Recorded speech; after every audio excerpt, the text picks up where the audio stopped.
So I'm back again, and we are talking G1 today. If you see my previous video, we were talking about the participants in the G1 this year. But the first two nights are down now, and every opponent has had a match from all four blocks. So what we're going to do is, because Best of Super Juniors nearly killed me trying to report on every single match, that's 80 plus matches, nearly did it. This year I've decided for G1, I'm not going to talk about every match.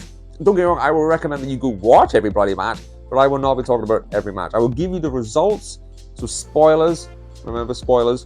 I will give you results, and I will talk about, well, the matches I kind of enjoyed, the moments I really enjoyed as well, which doesn't mean there was matches I didn't enjoy. I actually enjoyed every match so far.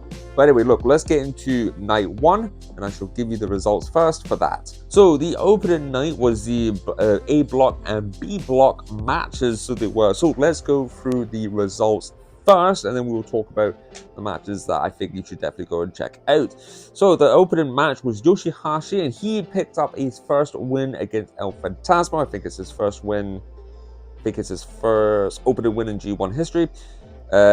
Next match, second match was A block, and that was Chase Owens defeating Gabriel Kidd, which was a good match too. Third match, back to B block. I went A block, B block, A block, B block, B block in all the matches. We had Tanga Loa. He managed to pick up a great win against Kenta. The fourth match, another A block match, was Shota Umino taking on Ren Narita, and I think it's going to be one of the matches I talk about because that was fantastic. The fifth match, we had Kazuchika Okada, the previous winner of the previous last two G1s, actually. I think he's won. He picked up an opener win against United Empire's Great Okan, who looked pretty hungover at the press conference. Then we had the sixth match of the night with Pro Wrestling Noah's Kaito Kiramura picking up his first win in a G1, his first G1 tournament against Yota Tsuji of LIJ. Great win for Kaito. And then we had the last two matches. We had the seventh match of B block. We had Taichi. Taichi unfortunately did beat Will Ospreay, which kind of annoyed me. What can you do? And the eighth match, the final match, was the champion himself, Sonata, and he picked up his opening night win against former Bullet Club member in Hikuleo. So now let's talk about the stuff I want to talk about. Yeah, I enjoyed the first night. I said all the matches were fantastic to watch. I mean, the consistency in New Japan as well for the quality of matches that you get is, you know, very impressive indeed. So look, I would definitely... I mean, the matches I really enjoyed. The opening match with Yoshihashi and El Fantasma. Actually, the match was fine. I would go and watch El Fantasma's press conference from the night before, actually, for New Japan. Possibly one of the funniest press conferences I've ever heard. Definitely go out your way to watch that. It's free on YouTube if you want to as well. One of the matches, actually, probably my match of the first night, was Shota Umino taking on Ren Narita, two more of the new Three Musketeers.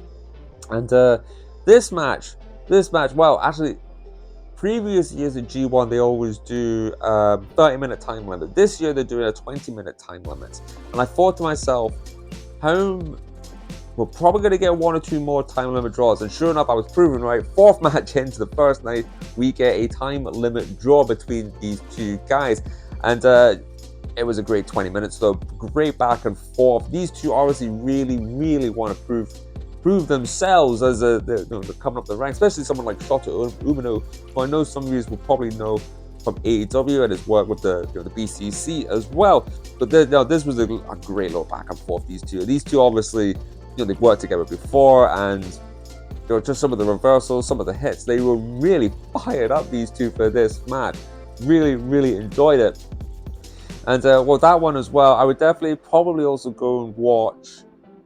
The Taichi Ospreay match was, as much as I'm a bit meh on Taichi sometimes, when he can be bothered, he can put a really good match together. And this was a really good match.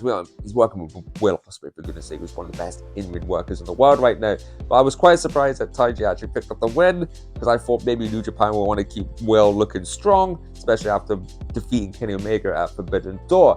But the reason being the story of the match was that Will Ospreay is still pretty banged up from that match. So I think that would be one of the reasons. But overall, first night, I would definitely...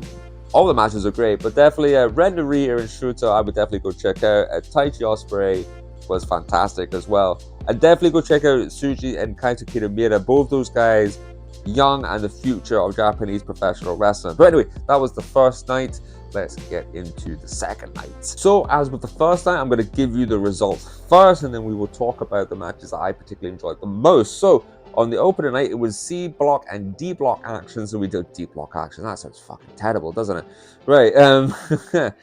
So look, opening match for C block, we had Tomohiro Ishii taking on David Finlay, and David Finlay picking up the win in that match. Obviously, not as much shenanigans with that one. But anyways, second match, we had a brilliant comedy match, actually. It was Hiroku Goto taking on, he picked up his first win against Toru Yano.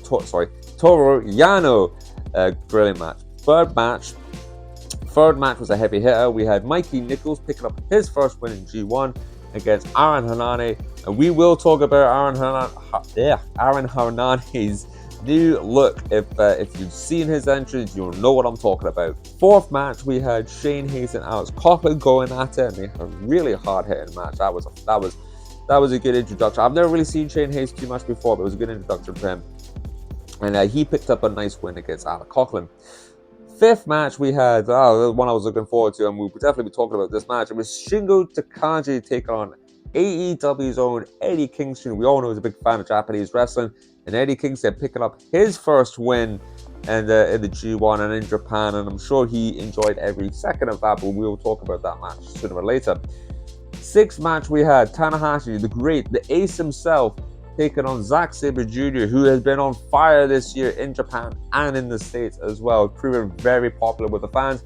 And Zack Sabre Jr. picks up a win against Hiroshi Tanahashi, the ace of opening night. Love Zack Sabre Jr., and we'll talk about that match as well. So the seventh match was Tama Tonga, obviously a former Bullet Club member, taking on Evil and his shenanigans, and Evil picked up the win. He beat poor Tama, which I was a bit annoyed about, because Evil's a great wrestler. I'm just not a fan of the shenanigans right now with the House of Torture stuff, to be honest. And then the last match of the night, it was Tetsuya Naito taking on United Empire's Jeff Cobb, and Jeff Cobb picking up a win against Naito. It's the first time he's actually ever beaten Naito as well from in the D block. So let's talk about the matches I really enjoyed in this one as well. So yeah, let's talk about the second match. Hiroku Goto and Toru Yano. These two obviously been in the Chaos faction in previous history before. These guys have actually, their history is very short in the matches. They actually hold the record for the shortest G1 match in history in 18 seconds. And all their previous matches have been pretty much under 3 minutes. But this one went a lot longer, actually, a very lot longer. These two, I just love Toru Yano. I just love him so much. I don't speak Japanese, but the announcer, when he announces them, it's very, very long. So I would really love to know what he's actually saying. I'm guessing it's a pile of nicknames or something for Yano and him and Goto. And there was a great spot in this match where guys on the outside, and they'll try and swing them into the barriers, and they'll do an Irish whip reversal and change it. Well, they did a spot where nobody went to the barriers because they just kept doing the same Irish whip reversal on each other, and it was very funny to watch. Had me in stitches. Toru Yano had a mascot came out with him. Now, I can't remember the name of the mascot or who the mascot was for. Everybody in the comment section wants to remind me. A big red mascot came out. I cannot remember the name. But there was a point where all three of them, Goto, Yano, and the fucking mascot, were all under the ring having a brawl. And then Goto comes out wearing the head of the mascot in general. But look, I would go the way to watch a very, very funny, very entertaining match, and Goto picking up the win in that match as well. Let's talk about the match that happened after that too. Mikey Nichols and Aaron Hanane, I will get that right. They had a very hard-hitting match. Mikey Nichols got busted open the hard way too through the headbutts, which one day we'll do a video talking about headbutts for me. Anyways, and if you watched the press conference, Aaron Hanane came out wearing a full sort of face mask covering his top part of his face, and obviously wearing a hat too. So, and I was like, why is he wearing a mask? I was a bit confused. And then near the end, he looked like he was going to take it off, but didn't take it off. When he came out for this match, we all found out why he was wearing that mask, and we all know think Aaron Hanane has a Samoan background. And obviously, we see a lot of wrestlers with the Samoan tattoos, you know, famously like The Rock, and then you've got like the Usos in WWE, and then you've got, I'm sure there's as many other Samoans I cannot think of because there's so fucking many of them. But yeah, Aaron Hanane, his whole bottom half of his face was tattooed. His whole bottom half of his face was pretty much tattooed in Samoan style. It did look kind of cool. But you wouldn't, you know, it's not for me personally, but it was basically like down from behind his ears, and it would come all the way here, and then it was all the way around here. It's Samoan style. It looked really, really intimidating. Like I was generally quite scared watching him. But no, it's definitely a new look. I think I wouldn't call this a new gimmick because tattooing your face, don't call it, you know, it's a Samoan tradition, I suppose, their tattoos and where they put them. I wouldn't call it a gimmick. It seems kind of insulting to them almost. Definitely an interesting new look, and it was definitely an interesting new style from Aaron Hanane. But unfortunately, he couldn't pick up the win. And as I said earlier, Mikey Nichols managed to pick up his first win of the G1. I mean, overall, fantastic night for TMDK. All three of them got a win, so they did. And you know, as I say, go watch the sixth match. That's the one I was going to talk about before I start coughing. The Tanahashi and Zack Sabre Jr. One of the things I love about Zack Sabre Jr. is his sense of humor. And there was a whole. This was brilliant. Sorry, I got water in the eyes now. This was brilliant. So Tanahashi had him in the head scissor lock, and you see one of the great escapes from Zack Sabre Jr. as he starts twisting his hips, managed to get the momentum to get back onto the top, get balances. You know, you see those guys when they got their heads stuck between the opponent's leg on the mat, and they managed to like stand their legs up, do like basically a handstand, and then come out. Well, Zack Sabre Jr. did that, but instead of popping his head out, managed to pretty much do a kind of kick up out of it. And you can see Zack's face. You can hear Kevin Kelly on commentary because you hear Zack shouting. I'm going, I've not done that. I haven't done that about 10 years, Kevin. I've not done that in years. It was really funny. Actually, I love Zack Sabre Jr.'s interaction with Kevin Kelly, especially after the match as well. So that's definitely one I would go watch as well. And I would definitely go watch the last match, especially the last 5 minutes of Naito versus Cobbs. I really enjoyed that match too. But look, that's the first 2 nights done. The third night, obviously, that's tomorrow. I will not, unfortunately, be able to watch that live. Unfortunately, I'm in Glasgow at a family funeral tomorrow.